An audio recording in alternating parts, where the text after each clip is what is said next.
Camera mapping, part 2. Let's look at this. 5 key, look at that nice letterboxing. Let's go over the code and show you how that's done.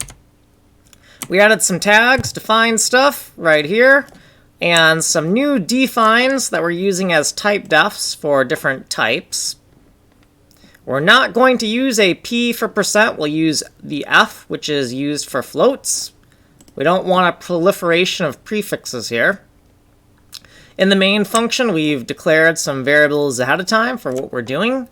We did this in a previous tutorial. If we are outside of the renderable region, we're in the black section of the letterbox, we're going to do an early return and just return black.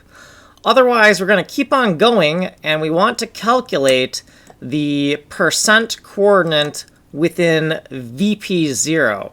The first thing we need to do is get a local frag chord within VP0.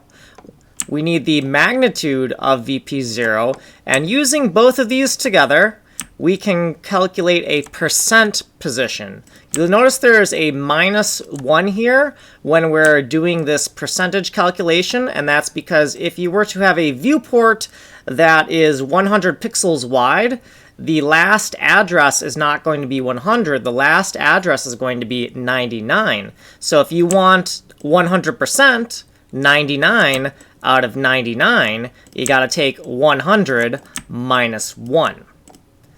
Finally, we're going to output the color. So we're going to have red, green, blue is always 0, and alpha is always 100%.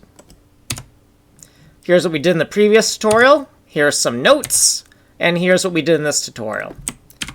So if you need more description about what was going on, you can go to the longer tutorial. You can check out the code here. And this has been video number 95.